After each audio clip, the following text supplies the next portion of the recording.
Good morning and welcome to a lovely stretch of the River Wensum, where we're sitting today to talk you through stick float fishing and an introduction into this method.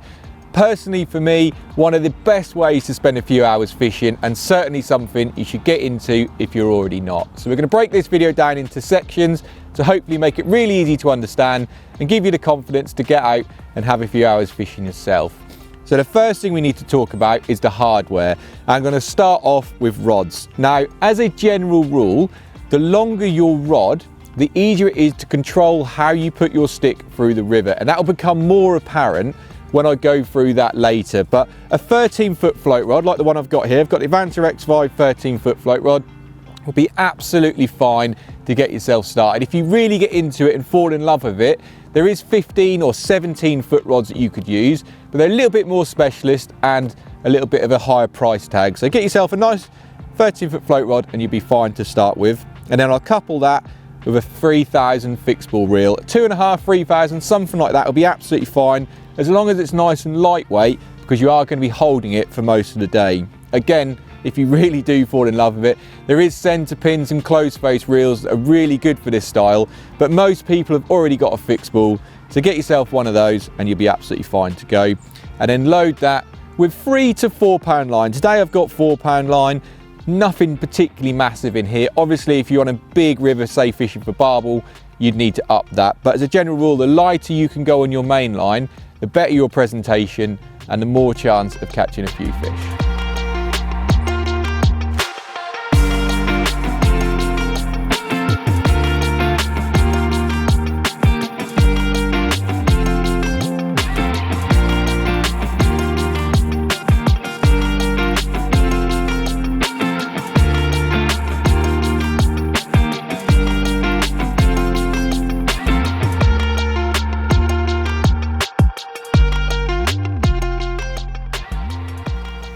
Proper river roach, that.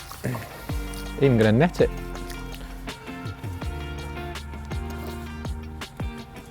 Nice.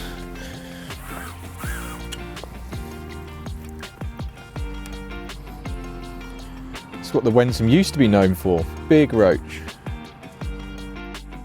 There we go, a lovely Wensum roach. And he's on his way, none the wiser for the experience. But while I'm out of the water, it's a perfect opportunity to talk you through the rig. And we'll start off with the float. Now the stick float itself, there's loads of variations. Today I've just got a Drennan normal stick 4x4. I've got a few other variations with me here. I've got the Advancer alloy stems.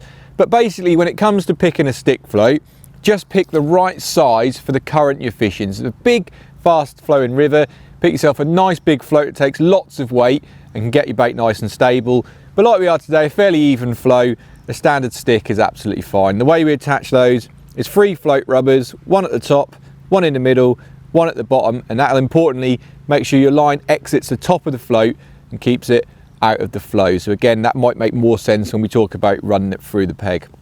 Now you're talking about shotting patterns, I'll give you 2, but pretty much 90% of the time I use this one, which is a shirt button, and as the name suggests, like your buttons on a shirt, evenly spaced out from your hook to your float. So just space them out all the way and how deep you're fishing, and it'll create a nice standard arc and make your bait look really, really natural. The only other way I would change that is if it was really fast, I'd move more shot down towards the hook, just because it will then get your bait to the bottom and ensure that your bait's not wafting up in all of that current. Now we come on to a simple hook link. Mine's only £2 today. Like I said, keep it nice and light because you will get more bites. And I've got a tiny size 18 hook on there. So yeah, nothing particularly complicated about the rig, but it's everything you need to catch yourself a few fish.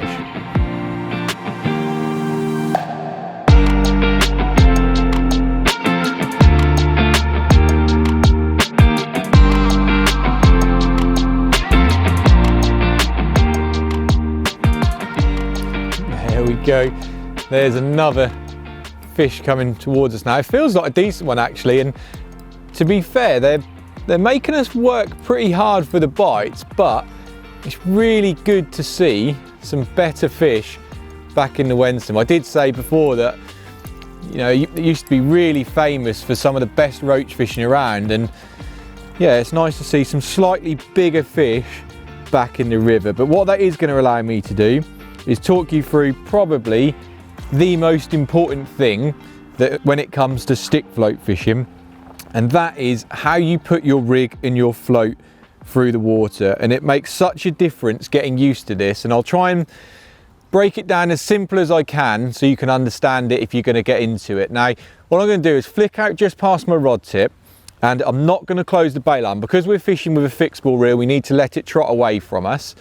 You're going to try and control everything with your fingers, just letting enough line peel off underneath your fingers from the top of the spool, because you need to keep a tight line between your float and your rod. There's no point having loads of lines snaking across the top of the water in all different current directions that it's taking it, because when you strike, you're just going to be so much slack line and you're going to miss loads of bites. So first of all, the main thing to get used to is let that line just feather through your fingers and keep in contact with the float. Now, the other thing I said at the start of the session is it's easier to fish with longer rods. Now, the reason for that is because you want to trot in a dead straight line from your tip of your rod to your float, you need to get out a reach as far as you can. So, you know, today I've got 13 foot plus a little bit of my arm, and it's so important to keep that dead straight line, because then you're trotting naturally with the float rather than pulling your float across the current, which you would be doing if you had,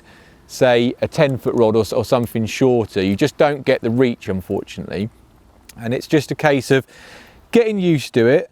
Try and keep it nice and smooth, and try and stay in direct contact. That's the most important thing.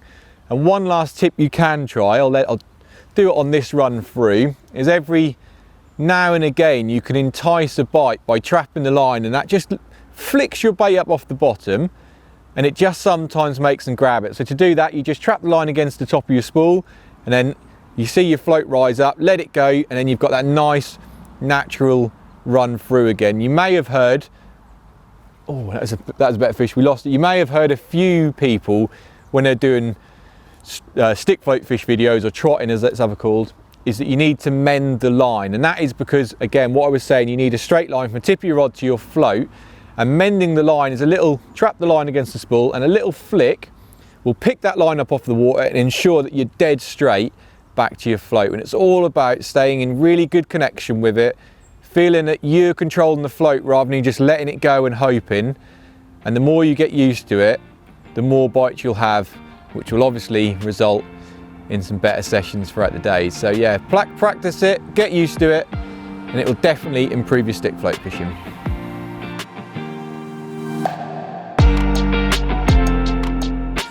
So the last thing that's worth talking about to get you all ready for a day's stick float fishing is the baits and the way that you feed them. Now, pretty much I'm just going to concentrate on maggots, because I think probably 95% of the time it's going to catch the most fish. You know, everything eats them, and it's just really good day's fishing. You could put a bit of bread flake through, but as I said, everything loves the maggot. So the way that we feed them is really important, because unlike a lake where you could put loads of bait in and wait for the fish to find it, the current is always washing it out of your swim.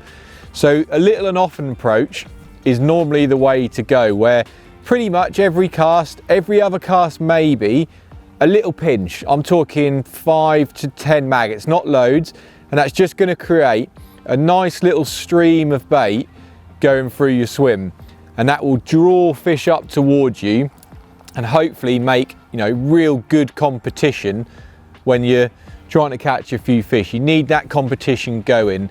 If you feed too much, you may find that they're not all the maggots are getting eaten on the way past the shoal of fish, and they'll chase them downstream. So if you start catching your fish further and further away from you, you're probably feeding a little bit too much. But as a general rule, every cast, every other cast, 5 or 10 maggots, keep that stream going through.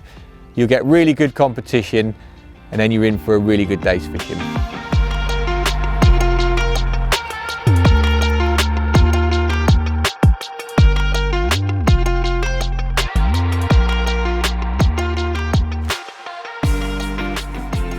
And there we go. One just coming towards us now, and I'm probably going to call this one the last fish. I've shared with you everything you need to know to get out there and give stick float fishing a go. Not the biggest roach we've caught today, but a really good fun session. And like I said, if you're not out there or you haven't been stick float fishing before, it's pretty much how I got into the sport and how I'm sure so many others did. And it really, really is a great way to spend a few hours fishing.